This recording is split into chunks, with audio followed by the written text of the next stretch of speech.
Finally दोस्तों SSC के द्वारा जो है बहुत ही बढ़िया गुड न्यूज़ निकल के आई हुई है, क्योंकि इसका जो एमटीएस और हवलदार का जो पोस्ट है उसके लिए ऑफिशियल नोटिफिकेशन जारी कर दिए गए हैं और ऑनलाइन एप्लीकेशन फॉर्म भी स्टार्ट हो गए हैं।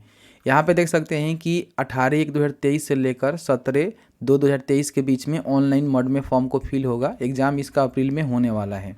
इसमें जो है 2 प्रकार के अलग अलग पोस्ट रखे गए हैं, जैसे कि एमटीएस का 10,880 पदों पे भर्ती ली जाएगी, हवलदार का 529 पदों पे भर्ती ली जाएगी। दोनों पोस्ट के लिए अगर आप मैट्रिक पास है तो इसमें आवेदन कर सकते हैं। आवेदन करने के लिए आपको जो है स्टाफ सिलेक्शन कमीशन यानी कि एसएससी के ऑफिशियल पोर्टल पे आना होगा। अगर आपने यहाँ पे रजिस्ट्रेशन किया होगा तो लॉगिन करके जो है फॉर्म को आसानी से फिल कर सकते हैं। बट आप अभी तक आपने रजिस्ट्रेशन नहीं किया हुआ है तो आपको जो है सबसे पहले रजिस्टर्ड नाउ के ऑप्शन पर क्लिक करके अपना यहाँ पे पूरा जानकारी भर के जो है रजिस्ट्रेशन करना होगा। तो रजिस्ट्रेशन बेसिकली एक बहुत ही सिंपल सा प्रोसेस है जिसको आप फॉलो करके जो है अपना रजिस्ट्रेशन कर सकते हैं, या फिर आपने पहले से किया हुआ है तो आप यहाँ पे लॉगिन करेंगे। मैं आपको लॉगिन करके फॉर्म फिल करके दिखाऊंगा, क्योंकि मेरे पास पहले से यूजर आईडी पासवर्ड है। अगर आपके पास नहीं है तो आप रजिस्ट्रेशन कर लीजिएगा। और कई सारे कैंडिडेट ऐसे होते हैं जो रजिस्ट्रेशन से किए हुए हैं बट उनका यूजर नेम पासवर्ड याद नहीं है, तो यहाँ से फॉरगेट पासवर्ड के ऑप्शन पर क्लिक करके अपना यहाँ पे स्टेट देन ईमेल आईडी या फिर मोबाइल नंबर डालकर जो है अपना यहाँ पे सबमिट करके पता कर सकते हैं कि उनका रजिस्ट्रेशन या फिर यूज़र आईडी और पासवर्ड क्या है, आप यहाँ से पता कर सकते हैं। तो यहाँ पे क्या करना है कि अपना यूज़र आईडी, यहाँ पे पासवर्ड, कैप्चा को डालना है और आपको जो है लॉगिन के ऑप्शन पे क्लिक करना है। तो जैसे ही लॉगिन कर लेंगे तो आपके सामने जो है कुछ इस तरह से इंटरफेस आता है। देखिए कई सारे कैंडिडेट ऐसे हैं जो पहले रजिस्ट्रेशन किए हुए हैं और अपने रजिस्ट्रेशन में कुछ मॉडिफाई करना चाहते हैं। तो मॉडिफाई रजिस्ट्रेशन के ऑप्शन पर क्लिक करेंगे तो उनका जो है पूरा जानकारी यहाँ पे देखने को मिलेगा। इसमें किसी प्रकार का कोई भी आपको अपडेट करना है, मॉडिफाई करना है तो यहाँ पे एक ऑप्शन आपको मिलता है एडिट का, ठीक है। इस पर आप क्लिक करेंगे तो आप अपने जो भी जानकारी है उसमें एडिट कर पाएंगे। तो एडिट करना है तो कर लीजिएगा। उसके बाद लेटेस्ट नोटिफिकेशन पे आएंगे तो यहाँ पे देखेंगे कि जो एमटीएस और हवलदार का पोस्ट है उसके लिए एप्लीकेशन फॉर्म यहाँ पे फिल होना स्टार्ट हो गया है। सबसे पहले अप्लाई के ऑप्शन पे आपको क्लिक करना है। तो आपने रजिस्ट्रेशन कर देते समय जो भी जानकारी आपने दिया होगा सभी जानकारी आपके सामने इस तरह से डिस्प्ले हो जाएगा। इसमें किसी प्रकार का कोई भी अपडेट आप यहाँ से नहीं कर सकते हैं, बट मॉडिफाई रजिस्ट्रेशन के ऑप्शन पर क्लिक करके अपना जो है जो भी जानकारी अपडेट करना चाहते हैं आसानी से अपडेट कर पाएंगे। यहाँ पे जो 15 नंबर आपको कॉलम दिया गया है इसमें आपका सेंटर का चुनाव करना है कि आप जो है एग्जाम सेंटर कहाँ लेना चाहते हैं। बेसिकली 3 एग्जाम सेंटर आप यहाँ पे सिलेक्ट कर सकते हैं अपने अकॉर्डिंग। इसी सेंटर पे जो है आपका एग्जाम पढ़ने की संभावना होगी। उसके बाद यहाँ पे आप एग्जाम को हिंदी में या फिर इंग्लिश में देना चाहते हैं तो आप अपने हिसाब से यहाँ पे सिलेक्ट कर लेंगे कि आप हिंदी में या फिर इंग्लिश में देना चाहते हैं। यहाँ पे सिलेक्ट करेंगे और उसी को यहाँ पे कंफर्म करेंगे। अगर आप ई एक्स सर्विसमैन है तो यस करेंगे, नहीं है तो नो करेंगे। अब सीधे आपको नीचे आना है। नीचे आने के बाद कई सारे लोगों का जो है यहाँ पे उम्र में दिक्कत होता है, जैसे कि मान लीजिए आपका उम्र फुलफिल नहीं हो रहा है तो आप उम्र में छूट लेना चाहते हैं तो छूट भी ले सकते हैं। हम आपको बता देते हैं कि उम्र में आपको कितना छूट मिलेगा। तो यहीं पे आप नीचे आएंगे तो देखेंगे कि यहाँ पे बताया गया है कि अगर आप एमटीएस के लिए फॉर्म फिल करना चाहते हैं तो 18 से 25 साल आपका उम्र होना चाहिए, और हवलदार के लिए भरना चाहते हैं तो 18 से 27 साल आपका उम्र होना चाहिए। इसमें आपको देख सकते हैं कितना छूट मिलेगा ये भी बताया गया है, जैसे कि एससी एसटी को 5 साल, ओबीसी को 3 साल, जो अनरिजर्व्ड यहाँ पे दिव्यांग हैं उनको 10 साल। इस तरह से आप देखेंगे कि इनको कितना यहाँ पे छूट मिलेगा। तो छूट का लाभ लेना चाहते हैं तो आपको यहाँ पे यस करना होगा। यस करेंगे तो यहाँ पे बताना होगा कि आप जैसे कि ओबीसी सिलेक्ट किए होंगे तो यहाँ पे बताना होगा कि आप जो है कितना यहाँ पे छूट ले सकते हैं। अगर नहीं लेना चाहते हैं तो आप यहाँ पे सिंपल सा नो करेंगे। अब यहाँ पे आएंगे तो आपको जो है पोस्ट का चुनाव करना है, प्रीफरेंस देना है, ठीक है, स्टेट वाइज। तो यहाँ पे देखिए स्टेट का नाम लिखा गया है, उसके सामने कोड भी दिया गया है। तो जैसे कि मान लीजिए जो भी पोस्ट के लिए अप्लाई करना चाहते हैं, मतलब फर्स्ट प्रीफरेंस देना चाहते हैं, उसको जो है फर्स्ट प्रीफरेंस में रखेंगे। जैसे कि मान लीजिए हम बिहार का वीडियो बना रहे हैं तो अगर आप बिहार में एमटीएस का फॉर्म फिल करना चाहते हैं तो बिहार के सामने देखेंगे कि यहाँ पे 24 कोड लिखा गया है। वही कोड आपको यहाँ पे इस तरह से टाइप करना होगा। देन मान लीजिए आप यहाँ पे जैसे कि भुवनेश्वर में हवलदार का पोस्ट है, इसके लिए अप्लाई करना चाहते हैं तो आप यहाँ पे 26 लिखेंगे। इस तरह से भोपाल में हवलदार का जो पोस्ट है उसके लिए अप्लाई करना चाहते हैं तो यहाँ पे 43 लिखेंगे। तो जो भी यहाँ पे स्टेट के सामने कोड दिया गया है और उस कोड के लिए आप अप्लाई करना चाहते हैं, प्रीफरेंस देना चाहते हैं तो यहाँ पे उसी का प्रीफरेंस देंगे, ठीक है। तो बेसिक सिंपल सा चीज़ होता है, इसमें ज़्यादा कुछ ये नहीं है। यहाँ पे आपको हम बताना चाहेंगे कि अगर आप हवलदार के लिए फॉर्म फिल करना चाहते हैं तो आपका हाइट चेस्ट भी देखा जाएगा, ठीक है, इस बात को समझिएगा। तो उसको देखने के लिए आप यहाँ पे देख सकते हैं कि जो भी हाइट है, चेस्ट है, मेल फीमेल का दिया गया है, इस क्राइटेरिया को फुलफिल करते हैं तभी जो ये हवलदार का फॉर्म आपको फिल करना है, अन्यथा फॉर्म फिल करने से कोई फ़ायदा नहीं होगा।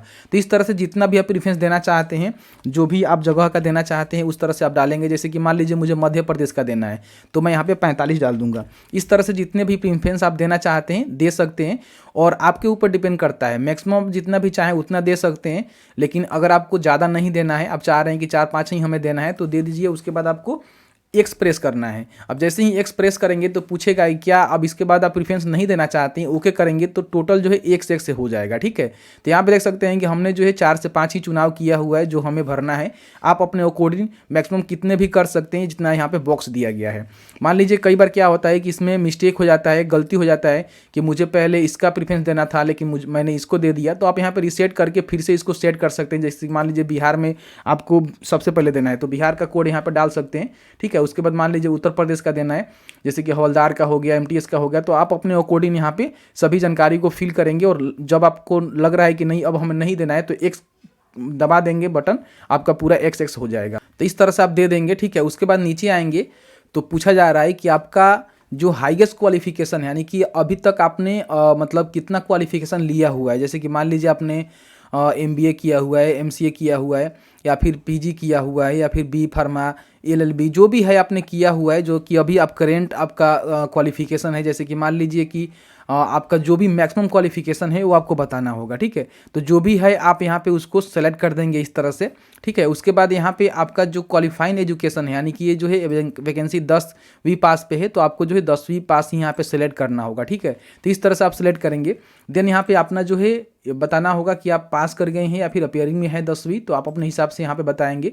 पासिंग ईयर ऑटोमेटिकली ले लेगा क्योंकि आपने जब रजिस्ट्रेशन किया होगा उस समय अपना पासिंग ईयर दिया होगा, या फिर अपना स्टेट और साथ ही साथ कौन सा बोर्ड से आपने पास किया हुआ है, रोल नंबर क्या है, सभी जानकारी जो है आपका रजिस्ट्रेशन के माध्यम से ले लिया जाएगा। अगर आपका यहाँ पे परसेंटेज चलता है तो परसेंटेज बताएंगे। अगर आप सीबीएसई बोर्ड वाले हैं, सीजीपीए चलता है तो सीजीपीए यहाँ पर डालेंगे। उसके बाद यहाँ पे पूछा जा रहा है कि अपना जो पर्सनल इन्फॉर्मेशन है कोई अपॉर्चुनिटी के लिए आप शेयर करना चाहते हैं तो यस करेंगे, नहीं तो नो करेंगे। दोनों में कोई फर्क नहीं होता है, आप यस या नो कर सकते हैं, वो आपके ऊपर डिपेंड करता है। उसके बाद नीचे आएंगे तो यहाँ पे देख सकते हैं कि आपको जो है एक फ़ोटो अपलोड करना होगा, एक सिग्नेचर अपलोड करना होगा। तो आप यहाँ पे देख रहे हैं कि क्या क्राइटेरिया रखा गया है। जैसे कि फ़ोटो आपका सिंगल बैकग्राउंड पे होना चाहिए, वो मतलब वाइट भी हो सकता है, ब्लू भी हो सकता है। तो जो भी आपका फ़ोटो है पासपोर्ट साइज में होना चाहिए। इस तरह से मॉडलिंग वगैरह फ़ोटो मत लगाइएगा, सिंपल जो फोटो होता है वही आपको लगाना है, जिसमें आपको पीछे का जो बैकग्राउंड है एक कलर का होना चाहिए, ठीक है। तो इस फोटो को आपको यहाँ पे अपलोड करना है। चूज फाइल के ऑप्शन पर क्लिक करके आपका जो फोटो का साइज़ है 20 KB से लेकर 50 KB के बीच में रहना चाहिए। देन यहाँ पे सिग्नेचर का जो साइज़ है 10 KB से लेकर 20 KB के बीच में रहना चाहिए। आप यहाँ पे चूज फाइल के ऑप्शन पर क्लिक करेंगे और दोनों को यहाँ पे अपलोड करेंगे। यहाँ पे देखिए पूछा जा रहा है कि आपका जो फोटो है अक्टूबर 2022 से पहले लिया गया है, तो आपको यहाँ पे यस ही करने हैं। फोटो पे कुछ नहीं लिखना है, लेकिन केवल यहाँ पे आपको यस कर देना है। उसके बाद नीचे आएंगे तो यहाँ पे एग्री करना है। एग्री करने के बाद यहाँ पे जो भी कैप्चा आपको नजर आ रहा है इसको यहाँ पे फिल करना है। फिल करने के बाद प्रीव्यू के ऑप्शन पे आपको क्लिक करना है। जैसे ही प्रीव्यू के ऑप्शन पर क्लिक करेंगे तो आपने जो भी जानकारी फिल किया होगा सभी जानकारी जो है आपके सामने इस तरह से डिस्प्ले हो जाएगा। इसको आप एक बार चेकआउट जरूर कर लेंगे। उसके बाद आपका फ़ोटो सिग्नेचर भी रहेगा। अगर आप इसमें किसी प्रकार का एडिट मॉडिफाई करना चाहते हैं तो कर सकते हैं, बट आपको लगता है कि फॉर्म हमारा सही है तो सबमिट के ऑप्शन पर क्लिक करेंगे। और यहाँ पे बोला जा रहा है कि क्या आप इस फॉर्म को सबमिट करना चाहते हैं। ध्यान रखिएगा, सबमिट करने के बाद किसी प्रकार का जो है एडिट का ऑप्शन आपको फ़िलहाल नहीं दिया जाएगा। ओके का ऑप्शन पर क्लिक करेंगे। आपका फॉर्म यहाँ पे देख सकते हैं कि सबमिट हो गया है। अब यहाँ पे आपको इसका प्रिंट आउट ले लेना है, ठीक है।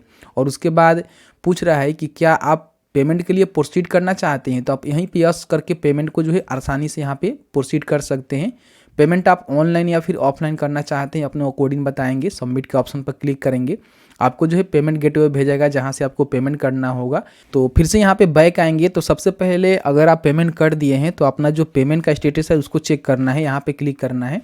तो देखिए हमने यहाँ पे पेमेंट नहीं किया हुआ है तो इस तरह से दिखा रहा है। अगर आपने पेमेंट कर दिया होगा तो आपका पेमेंट यहाँ पे सक्सेसफुल दिखाएगा।